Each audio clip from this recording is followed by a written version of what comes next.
Greetings from Cancer Aid Society, India.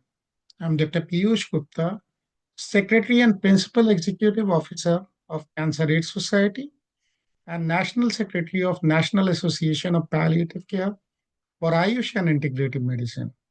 I'm also Registrar of NAPCAM's academic divisions, that is IIDL and IIIPC. I am hereby pleased to present the report at a glance of the IAHPC Lead Grant India. The project was implemented and report has been prepared by the undersigned. Cancer Aid Society is working in association with United Nations Department of Global Communication, and we are also having a special consultative with status with United Nations Economic and Social Council. We are participant of World Health Organization Global Coordination Mechanism on Non-Communicable Disease. Our vision is cancer control through primary prevention and early detection integrated with palliation of the patients.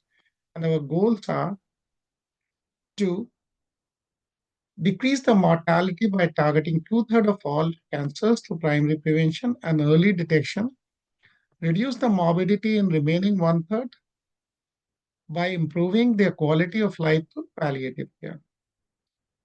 So basically, we use World Health Organization's National Cancer Control Program as guidelines, and we generate awareness among children and adults on tobacco abuse, active and passive smoking, carcinogens, diet, exercise, overall healthy lifestyle, which includes genital and personal hygiene.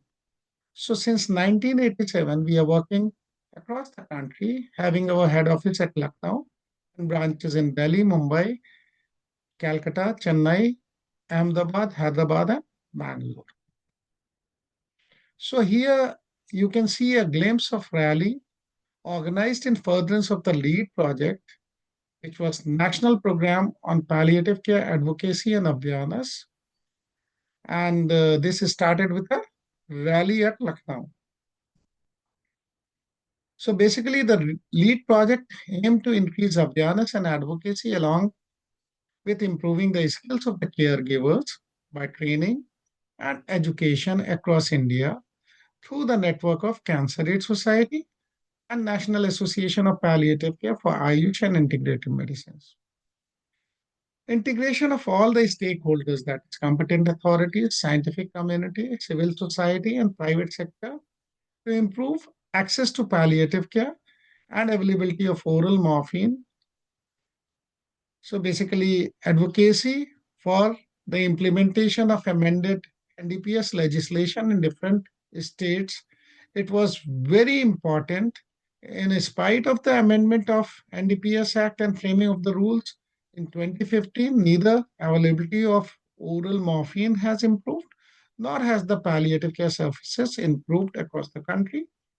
Hence, it has been very important.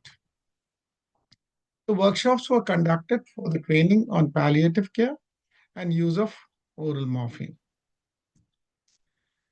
Structured distance learning, do it at your ease. Upgradable courses of 3, 6, and 12 months duration in palliative care were launched for the doctors, including Ayush, nurses, paramedical, and volunteers by International Institute of Distance Learning, the academic division of NAPCAM. We further launched a 30 hours course in line with Indian Nursing Council's 20-hour palliative care module, which is mandatory in the undergraduate UG nursing curriculum of fourth semester of BSc Nursing. So this is for those nursing students who wish to pursue it online, and 98 students of TAHE have registered for this course. We also launched 3 months courses in IIDL NAPCAM on Government of India's SWAM NPTEL portal in collaboration with IIT Kanpur through video recordings. So for 3 months, Foundation Certificate in Palliative Care, 1,302 students enrolled in 2023, 534 students enrolled in 2024, and in 2025, 924 students have enrolled till date. For 3 months basic certificate in palliative care, 1,762 students enrolled in 2024, and in 2025, 464 students have enrolled till date. In 2025 till date, we have 231 students who have enrolled for the 3 month certificate in integrated palliative care, which was launched only this year. So I also signed an MOU for collaboration in academic courses with SAHE, which is a deemed to be university at Tumkur on behalf of NAPCAM, and Dr. K.B. Lingegowda, the Vice Chancellor of the university, signed this MOU. So here we can see some of the photographs of the workshops of nursing and paramedical staff and students. So under training and workshops, you can see that we have organized workshops in different institutions across the country. So these workshops were organized in the schools and colleges in urban and rural settings also. Advocacy workshops were organized in law colleges, which was an innovation to the project and garnered great appeal for regular sessions. Cancer Aid Society signed an MOU with SP Law College. We received international medical interns from Egypt, and they were groomed in cancer prevention and palliative care by the undersigned for a month. And here you can see their hospital visit in the palliative care clinic of IRA's Lucknow Medical College. And they are here with the principal and officiating vice chancellor, Professor Dr. Jamal Masood. And they were trained at King George's Medical University by Professor Dr. Sarita Singh. Another innovation to the project was development of the palliative care declaration, which was an effective tool for awareness and advocacy. It was endorsed by 246 stakeholders and institutions across India, covering 169,078 students.